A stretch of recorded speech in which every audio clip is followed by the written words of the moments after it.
আসসালামু আলাইকুম। আজকে দেখাবো, দেখেন যে মানুষ এর ঔষধ হিসেবে ব্যবহৃত হয় গরু ছাগলের খাবার ঘাস। তো এই ঘাসটা আপনারা হয়তো অনেকেই চিনে থাকেন।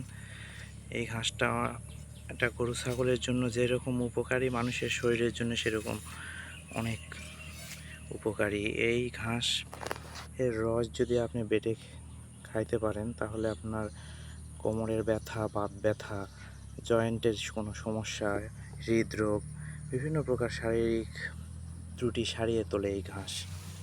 এই ঘাস হচ্ছে বিভিন্ন জমির পাশে এবং এই যেসব জায়গা স্যাঁতসেঁতে হয় সেসব জায়গাতে বেশি জন্মায় আর কি। তো ঘাসটা আমি দেখাই আপনাদেরকে, উঠায় দেখেন। এই ঘাসটা পুরা একটা থোকা টাইপের ঘাস হয়।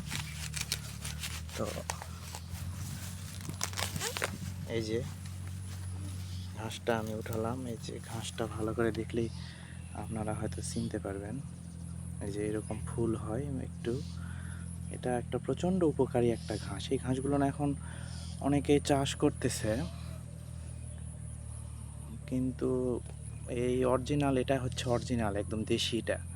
কিছু বিদেশিও বা বিভিন্ন জাত বের হয়েছে, যেটা গুণমানে একটু কম বেশি আছে। এটা একদম অরিজিনালটা।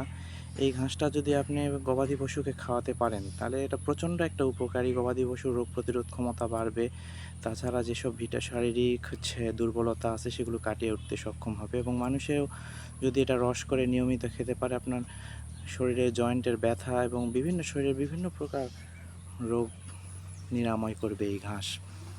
তো এই ঘাসই শুধু না, গবাদি পশুর জন্য আরও যেসব জংলি বিভিন্ন টাইপের ঘাস আছে সেগুলো আপনার লাগানো, যেসব ঘাসগুলো আছে সেগুলো থেকে অনেক বেশি পুষ্টিগুণ সম্পন্ন এবং গবাদি পশুর শরীরের কন্ডিশন অনেক ভালো এবং উন্নত করে আর কি। তো এই ঘাসটা যদি আপনারা কালেক্ট করে নিজের জন্য ব্যবহার করতে পারেন, খুবই ভালো। শারীরিক উপকার হয় এবং গবাদি পশুকে যদি খাওয়াতে পারেন সেটা তো কথাই নাই, তাদের জন্য আরও একদম অ্যান্টিবায়োটিক স্বরূপ। তো সবাই ভালো থাকবেন, সুস্থ থাকবেন।